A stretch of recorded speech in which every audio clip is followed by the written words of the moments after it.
નમસ્કાર મિત્રો, શ્રી અને શ્રીમતી પી.કે. કોટાવાળા આર્ટ્સ કોલેજના ગુજરાતી વિભાગમાં સેમિસ્ટર 5માં પેપર નંબર CC 508 સાહિત્ય સિદ્ધાંત વિચાર 1ના આ એકમમાં આપ સૌનું પુનઃ સ્વાગત છે. સાહિત્ય સિદ્ધાંત વિચાર પેપર અનુસંધાને આપણે અગાઉ જે પ્રશ્નોમાંથી પસાર થયા તેમાં સૌપ્રથમ આપણે કલાની વાત કરી. કલા એટલે શું, આર્ટ એટલે શું, તેના બે પ્રકારોની વાત કરી. લલિત કલા, લલિતેતર કલાની વાત વિસ્તૃત રીતે સમજ્યા. ત્યાર પછી ધીરે ધીરે આપણે કાવ્યો ઉપર આવ્યા, એટલે કાવ્યની ભિન્ન ભિન્ન વ્યાખ્યાઓ સમજવાનો પ્રયાસ કર્યો અને દ્વારા જે કાવ્યનું જે સ્વરૂપ છે એને સમજવાનો પ્રયાસ કર્યો. ત્યાર પછી આપણે કાવ્યના જે પ્રકારો છે ઉત્તમ, મધ્યમ અને અધમ એમાંથી પસાર થવાનો પ્રયાસ કર્યો. ત્યાર પછીનો જે મુદ્દો આવે છે તે કાવ્યના હેતુઓ અંગેનો છે કે કાવ્યના હેતુઓ કયા કયા. તો સૌપ્રથમ એ સમજી લેવું જરૂરી છે કે કાવ્ય હેતુ એટલે શું. તો કાવ્યના હેતુનો અર્થ અહીં એ સમજવાનો છે કે કાવ્ય કરવા માટે, સાહિત્ય સર્જવા માટે સર્જક પાસે, કવિ પાસે કઈ કઈ પ્રકારની અપેક્ષાઓ હોય, એની પાસે શું શું હોવું જોઈએ, જે થકી એ પોતાના સંવેદનને સાહિત્યના માધ્યમમાં વ્યક્ત કરી શકે, કવિતાના માધ્યમથી વ્યક્ત કરી શકે. એ જે તત્વ એની પાસે પડ્યું છે એને આપણા કાવ્ય પ્રકાશકાર મમ્મટ કાવ્યના હેતુ તરીકે ઓળખાવે છે. કવિની જે મન સંપત્તિમાંથી કવિતા પ્રગટે તેને કાવ્યશાસ્ત્રીઓ કાવ્યનો હેતુ કે કારણ કહે છે. કાવ્યના સ્વરૂપનું ક્ષેત્ર જ્ઞાન મેળવવા માત્રથી કે કાવ્ય રચી શકાતું નથી. એટલે કે કાવ્યની સમજણ હોવાથી, આને કવિતા કહેવાય, કવિતામાં વસ્તુ છે એવી સમજણ હોવાથી કાવ્ય બનતું નથી. પરંતુ એ કવિના માનસપટમાં જે સંવેદનાઓ પડી છે એને વ્યક્ત કરવા એની પાસે અંદર પડેલી જે વસ્તુઓ છે એનો એ ઉપયોગ કરીને જ્યારે કાવ્ય રચે તેને આપણે કાવ્યના હેતુઓ તરીકે ઓળખીએ છીએ. એ અનુસંધાને કાવ્યના સર્જન માટે તો સૌપ્રથમ એક નિરાળી શક્તિની આવશ્યકતા રહે છે. ભારતીય સાહિત્ય મીમાંસકોએ કાવ્ય સર્જનના મૂળમાં રહેલા હેતુઓની, એટલે કે કારણભૂત પરિબળોની અથવા તો નિમિત્ત રૂપ કાવ્ય સર્જનના તત્વોની વિચારણા, ચિંતન કે ચર્ચા કરી છે. આ કાવ્ય હેતુ પરત્વે મીમાંસકોમાં બહુ મોટા મતભેદ નથી, એટલે કે સર્વ સ્વીકૃત વાદ પછી એ બની શકી. કાવ્યના હેતુઓ માટે મમ્મટે જે વ્યાખ્યા આપી એનો અર્થ થાય છે શક્તિ, શ્લોક, શાસ્ત્ર, કાવ્ય વગેરેના નિરીક્ષણથી આવતી નિપુણતા અને કાવ્ય જાણનારાના માર્ગદર્શન નીચે કરેલો અભ્યાસ એ કાવ્યના ઉદ્ભવનો હેતુ અથવા તો કારણ છે. અહીં જે શબ્દો આપણને પ્રાપ્ત થયા એ પૈકીનો એક પ્રથમ શબ્દ છે અથવા તો પ્રથમ હેતુ છે એ છે પ્રતિભા, જેને આપણે શક્તિને નામે ઓળખીએ છીએ. પ્રતિભા કહેતા હોઈએ છીએ આપણે ઘણીવાર વ્યવહારમાં કે આ કવિ પ્રતિભાશાળી છે, આ પ્રતિભાવંત છે, અહીં પ્રતિભા બહુ સારી છે. આ શબ્દ બહુ જાણીતો છે. તો કવિને કવિ બનવા માટે એક અનિવાર્ય આવશ્યકતા એની પાસે હોવી જોઈએ, એ છે એની પ્રતિભા. કાવ્ય શક્તિ કે કવિ પ્રતિભા એ કાવ્યનું સૌથી મહત્વનું કારણ અથવા તો હેતુ છે. મમ્મટ પ્રતિભાને કવિત્વ બીજરૂપ અથવા તો જન્મ જન્માંતર થકી પ્રાપ્ત થયેલો કોઈ શિષ્ટ સંસ્કાર કહે છે. એટલે કે કવિ પોતે પોતાની ઈચ્છાથી બની શકતો નથી, પરંતુ એના ચિત્તમાં, એના બ્લડમાં જેને કહેવાય એના પરંપરાગત વારસાગત રીતે એને પડેલું તત્વ જે એને સંસ્કાર રૂપે પ્રાપ્ત થયું છે, જેને આપણે પ્રતિભા કહીએ છીએ. અને તાત્પર્ય એ થયું કે પ્રતિભા એ જન્મજાત છે. કવિની ઈશ્વરદત્ત શક્તિ જ ન હોય તો કવિતા સર્જાતી નથી. એટલે વારસાગત રીતે જો આગળ કોઈક આપણા વંશમાં કવિના કોઈનામાં કાવ્ય તત્વ પડેલું હોય અને એ પેઢી દર પેઢી અથવા વચ્ચે બ્રેક આવ્યો હોય છતાં પણ કોઈ આગળ કવિ હોય અને 5મી 7મી પેઢીએ એ બ્લડમાં આવેલું હોય, તો એવો એક સંસ્કાર જેમ બ્લડ ગ્રુપ આપણને વારસામાં મળે, આનુવંશિક કેટલીક બાબતો આપણને વારસા મળતી હોય છે, એમ આ સંસ્કાર પણ કવિ થવાનો, આ પ્રતિભા પણ એ રીતે વારસામાં મળતો એક સંસ્કાર છે. સરસ શબ્દ આપણે જો આને સંસ્કાર. અને જો ન હોય તો કવિ ગમે એટલા પ્રયત્નો કરે કાવ્ય લખવા, પણ એ ઉચ્ચ ગજાનો કવિ અથવા ઊંચા ગજાનું કાવ્ય આપી શકતો નથી. અને કદાચ પ્રયત્ન કરે તો પણ એવા ઘણા કવિઓ આપણે જોયા કે હાસ્યાસ્પદ કોટીએ પહોંચીને પછી વિરમી ગયા.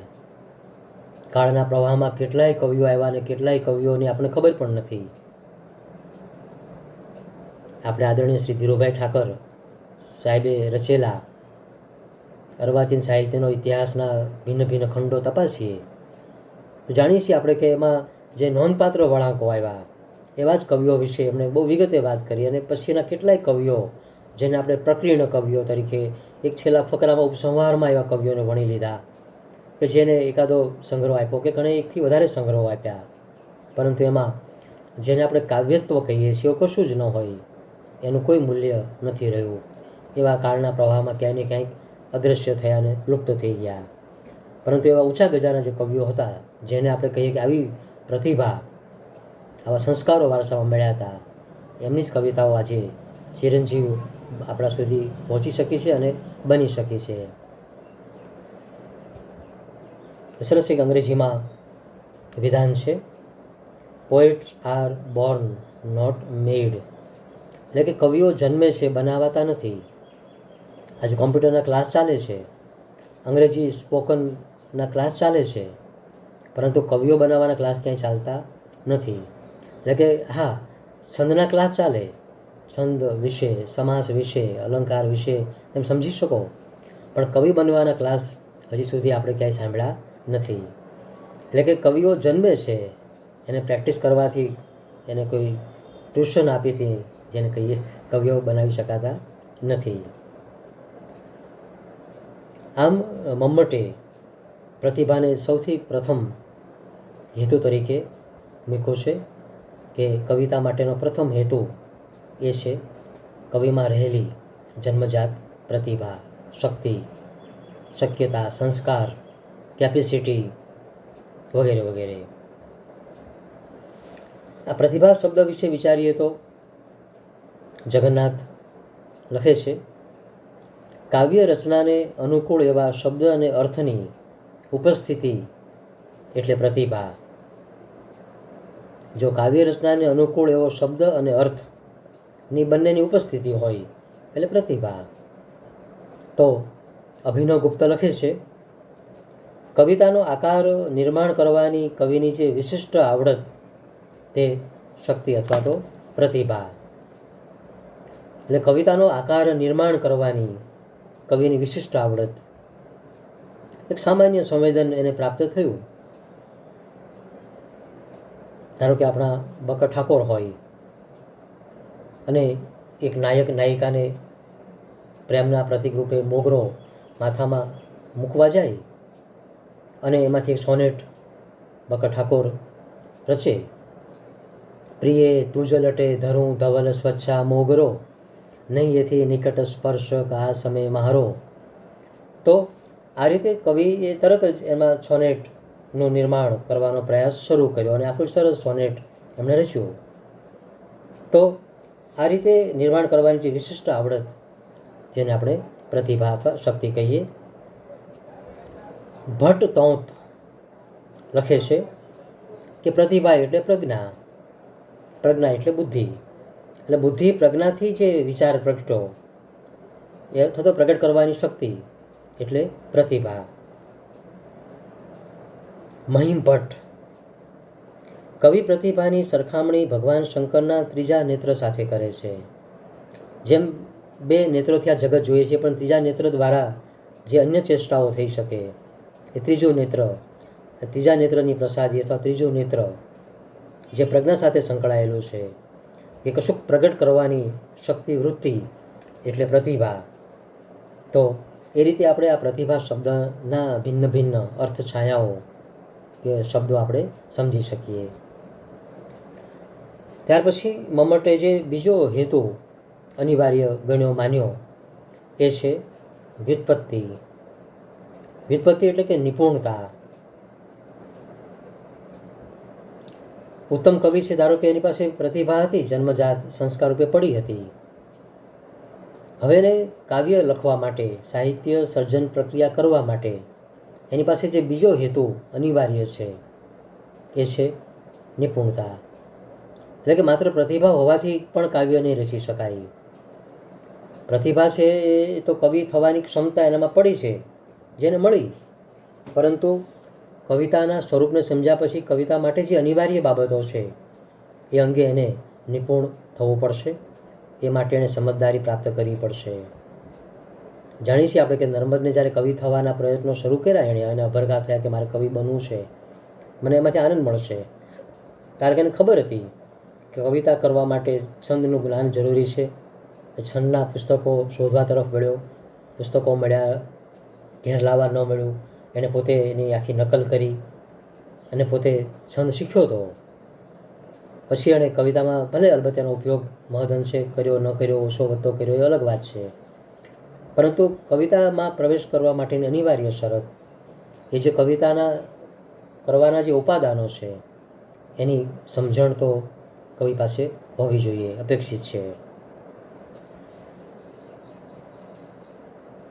એટલે કે પાંડિત્ય તો ખરું જ, પરંતુ સાથે સાથે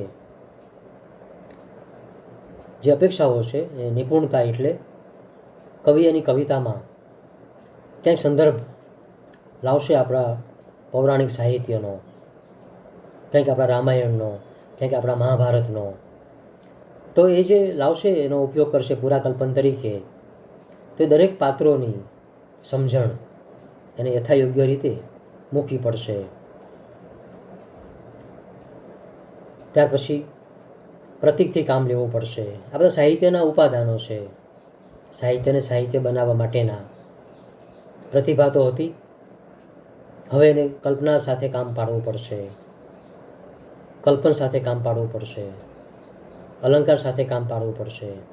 પછી તો કહેવતો, રૂઢિપ્રયોગો, એટલું જ નહીં, કવિ જે જગતમાં જીવી રહ્યો છે એ સમય, જે સ્થળકાળમાં જીવી રહ્યો છે એ સ્થળકાળ, વાતાવરણ, એનો પુરાણોમાં કયા સંદર્ભો હતા, આજની સ્થિતિમાં એના શું સંદર્ભો છે, આસપાસની જે વનસ્પતિ સૃષ્ટિ છે એની સાથે આપણે કેવી માન્યતાઓ લઈને આપણે બેઠા છીએ, પશુ સૃષ્ટિ વિશેની કેવી માન્યતાઓ છે, પક્ષી સૃષ્ટિ વિશેની કેવી માન્યતાઓ છે, એની સમજણ ઝીણી ઝીણી ઝીણી પણ કવિ પાસે અપેક્ષિત રહે છે.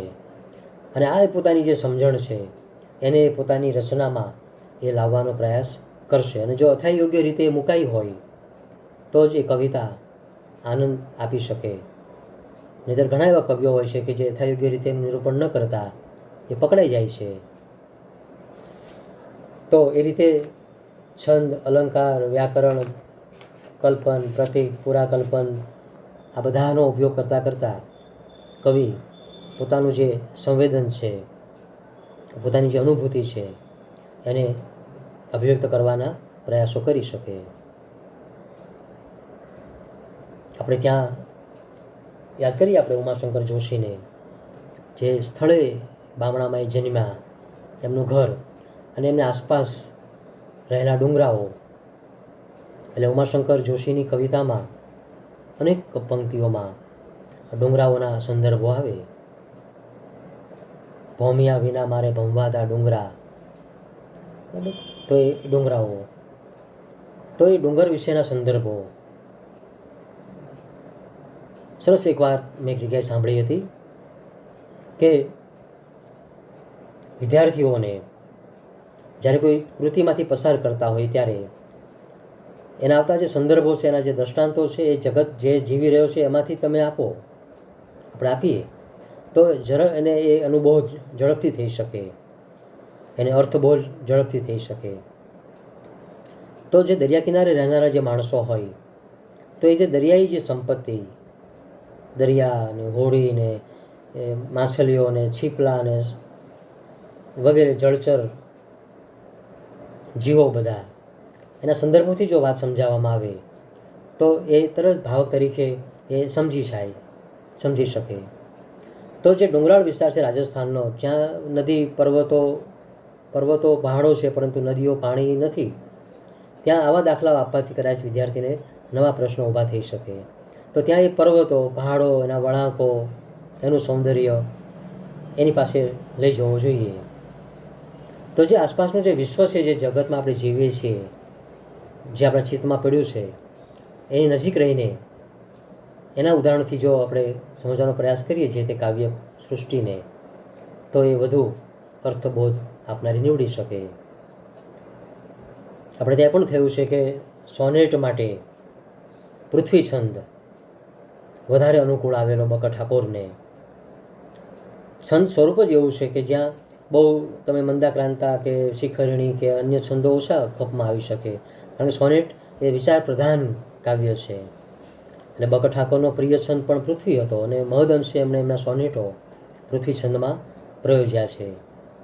તો આ રીતે જે સ્વરૂપ છે એ પોતાના છંદો પણ નક્કી કરી લે, એ રીતે પોતે અલંકારો અંદરથી જ પોતે પ્રગટાવી લે.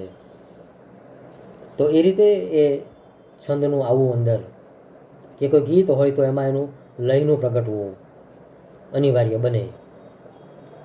તો આ રીતે આપણે વાત કરી કે કાવ્યનો બીજો હેતુ એટલે નિપુણતા.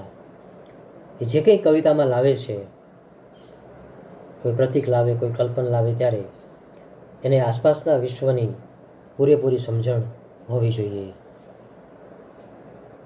મમ્મટે જે ત્રીજી વાત અનિવાર્યપણે કરી કવિ બનવા માટે, કવિ પાસે ચલો પ્રતિભા છે, ચલો હવે નિપુણતા પણ છે, તો ત્રીજું અનિવાર્ય તત્વ બને છે એ છે એનો અભ્યાસ, એટલે કે એની તાલીમ. કવિ પાસે પ્રતિભા હતી, નિપુણતા પ્રાપ્ત કરી અને અમુક કવિતાઓ લખી નાખી અને પછી એ વિરમી ગયા.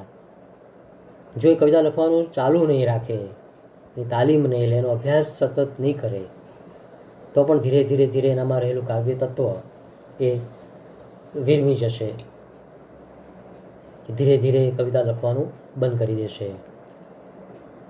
એટલે આમાં પણ સતત અગેઇન એન્ડ અગેઇન સતત લખતા રહેવું અનિવાર્ય છે.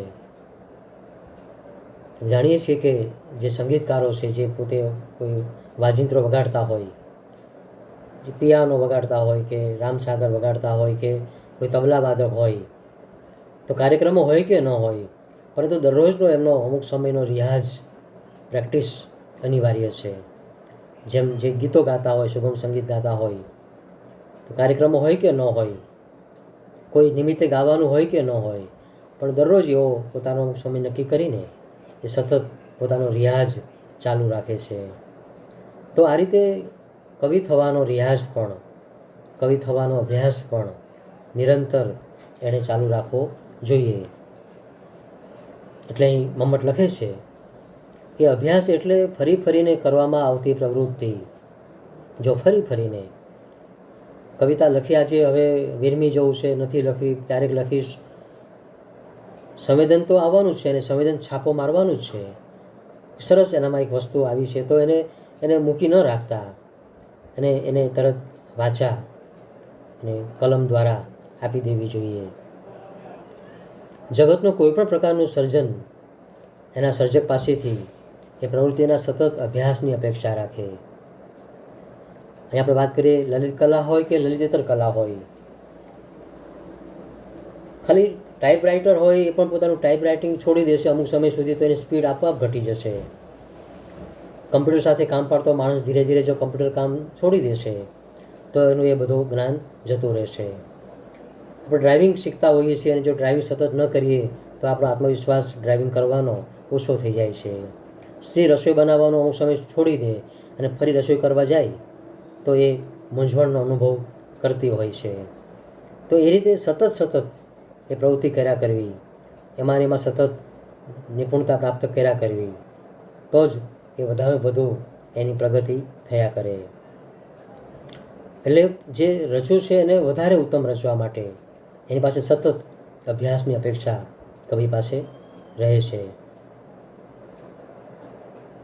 એક વિધાન છે અંગ્રેજીમાં, practice make main perfect. Practice જ માણસને વધારે પરફેક્ટ કરી શકે. એ ન્યાયે કવિ પોતાના કાવ્યને પૂર્ણ બનાવવા માટે કાવ્ય સર્જનની પ્રવૃત્તિમાં સતત પ્રયત્નશીલ રહેવું ઘટે, અથવા તો સાહિત્ય લખવાની જે ટેવ પડી છે એને અવિરતપણે એને ચાલુ રાખવાના પ્રયાસો કરવા પડે. કોઈ પણ પ્રયત્ન, હા પેલી વાત બરાબર આપણે કરી લલિત કલામાં, પરંતુ લલિત કલાઓ છે 5, એમાં ખાસ કરીને આપણે સ્થાપત્યની વાત બાજુ ઉપર રાખીએ, અલબત્ત એમાં પણ અનિવાર્ય છે, પરંતુ શિલ્પકલા, શિલ્પી કોઈ એક શિલ્પની મૂર્તિ ઘડ્યા પછી અમુક સમય જો છોડી દે અને ફરી એને કોઈ શિલ્પની મૂર્તિ ઘડવાનું કહેવામાં આવે તો એ કદાચ નાસીપાસ થાય, અથવા એને ખૂબ સમય લાગે, અથવા તો એ ઉત્તમ શિલ્પની મૂર્તિ ન પણ રચી શકે, એવું બને. એ રીતે જે ચિત્રકાર છે એ ચિત્રકાર પણ ચિત્ર દોરે સરસ, પણ વચ્ચે પછી અમુક સમય ચિત્રકામ કરવાનું છોડી દે તો ધીરે ધીરે ચિત્રકલાથી દૂર થતો જાય, અને પછી કોઈ ચિત્ર દોરવાનું એને કહેવામાં આવે તો એ બહુ સારું ચિત્ર દોરી શકતો નથી. એ જ રીતે નૃત્ય, એ ભરતનાટ્યમ હોય, એ કુચીપુડી હોય, એ કથકલી હોય, તો એ નૃત્ય પણ સતત એને કરતું રહેવું જોઈએ. એની પ્રેક્ટિસ એમાં તો ખૂબ અનિવાર્ય છે. જો અમુક સમય પ્રયત્ન છોડી દે તો નૃત્યની જે ભિન્ન જે ભાવભંગીઓ છે એ પોતે એ વિસરાઈ જાય. એનું શરીર પણ અમુક સમયે જ્યારે નૃત્ય કરવા જાય ત્યારે કદાચ એને સહકાર ન આપે એવો પણ બને. તો એ રીતે જે લલિત કલાઓ છે એમાં સ્થાપત્ય, શિલ્પ, ચિત્ર, સંગીત અને આ અંતે આવતું સાહિત્ય એ પણ સતત અભ્યાસ માગી લે એવું તત્વ છે. સતત સર્જકે સમયાંતરે જે અનુભૂતિઓ થઈ એને અભિવ્યક્ત કરવાના પ્રયત્નો ચાલુ રાખવા જોઈએ અને સતત એણે લખ્યા કરવું જોઈએ. તો આ રીતે કાવ્ય પ્રકાશમાં મમ્મટે કાવ્યના મુખ્યત્વે 3 હેતુઓ અથવા તો કારણો બતાવ્યા છે. એ મુજબ પ્રથમ અનિવાર્ય છે એની પાસે પ્રતિભા પ્રાપ્ત થઈ છે, અને જો લખવાની પ્રેરણા થાય છે તો માનું કે આપણામાં કોઈક એવું તત્વ આપણને વારસામાં મળ્યું છે કે જે આપણે લખવા માટે પ્રેરે છે, અને જો લખવા પ્રયત્ન કરીને જો લખાઈ જાય તો માનું કે આપણે દોડવું હતું અને ઢાળ આવ્યો. બહુ મથવાની જરૂર નથી, કેમ કે અંદર કશુંક એવું પડ્યું છે જે આપણને કદાચ લખવા માટે પ્રેરે છે. ઉમાશંકર સરસ લખે છે કે સૌંદર્યોપી પછી ઉર ઝરણ ગાશે આપ મેળે. આવા પ્રતિભાવાન સર્જકો જ્યારે આ જગતનું સૌંદર્ય પીવે છે, સૌંદર્યનું જ્યારે અમૃતપાન કરે છે, ત્યારે ક્યારેક આપોઆપ એમાંથી સરસ ઉર ઝરણ એટલે કે એમાંથી કોઈ કાવ્ય પ્રગટ્યા વિના રહી શકતું નથી. સરસ જો એને ઉર ઝરણ શબ્દ વાપર્યો છે ઉમાશંકર જોશીએ, ગાશે આપ મેળે. પછી તો એને પ્રયાસ પણ નહીં કરવો પડે, આપોઆપ જ બધું અંદરથી જ એક ઉત્તમ કવિતા એક વિચાર રૂપે આવશે. એ પોતાનો છંદ લાવશે, એ પોતાનો અલંકાર લાવશે, એ પોતાનું પ્રતીક લાવશે, અને કશું જ કવિએ બહારથી શોધવા જ નહીં જવું પડે. અને એવું પણ આપણે ત્યાં કહ્યું છે વિવેચકોએ, જેમ કર્ણ કવચકુંડળ સાથે જન્મ્યો હતો એમ કવિતા પોતે પણ આ બધું લઈને સાથે જન્મે ત્યારે જ એ કવિતા ઉત્તમ બને છે. પાછળથી જે લગાડવામાં આવે, થોપવામાં આવે, એટલે કે આપણે વાત કરીએ કે કવિ પોતે બહારથી પેલા અલંકારો લઈને, બહારથી છંદો લઈને કાવ્ય પાસે પહોંચતો નથી કે મારે કવિતામાં આટલા અલંકારો પ્રયોજવા છે, કાવ્યમાં આટલા પ્રતીકો પ્રયોજવા છે, કાવ્યમાં આટલા છંદો પ્રયોજવા છે. ના, એટલે એવું પણ થાય કે કવિએ કાવ્યના માધ્યમથી છંદ સિદ્ધ કરવાના નથી, એને અલંકારો સિદ્ધ કરવાના નથી, એને પ્રતીકો સિદ્ધ કરવાના નથી. છેવટે તો સિદ્ધ કરવાનું છે કાવ્ય. આ તો બધા માધ્યમો છે કાવ્યને સિદ્ધ કરવાના, કાવ્યને કાવ્ય બનાવવાના ઉપાદાન. એટલે અહીં પણ એ ધ્યાન રાખવાનું છે કે સાધ્ય અને સાધન. કાવ્ય એ સાધ્ય છે અને આ બધા સાધનો છે. પ્રતીક, કલ્પન, પુરાકલ્પન, છંદ, લય, અલંકાર, ભાષા વગેરે એ સાધનો દ્વારા સાધ્ય તો પેલું જ છે કે કવિતા, ઉત્તમ કવિતાનું નિર્માણ કરવું. તો એ રીતે આ કવિતા પાસે અપેક્ષા રહે છે, કવિ પાસે. એ પ્રથમ પ્રતિભા છે તો એને નિપુણ થવું પડશે. નિપુણતા પ્રાપ્ત કરી અને જો એ લખવાનું શરૂ કર્યું તો એનો સતત રિયાઝ, સતત અભ્યાસ, સતત પ્રેક્ટિસ પણ અનિવાર્ય છે. તો મિત્રો, આ રીતે કવિ પાસે 3 પ્રકારના હેતુઓની અપેક્ષા આપણે કાવ્ય પ્રકાશકાર મમ્મટે કાવ્ય પ્રકાશમાં આપી. પ્રતિભા, અભ્યાસ અને નિપુણતા, એટલે કે અભ્યાસની વાત આપણે અહીં પૂરી કરીએ છીએ. આભાર.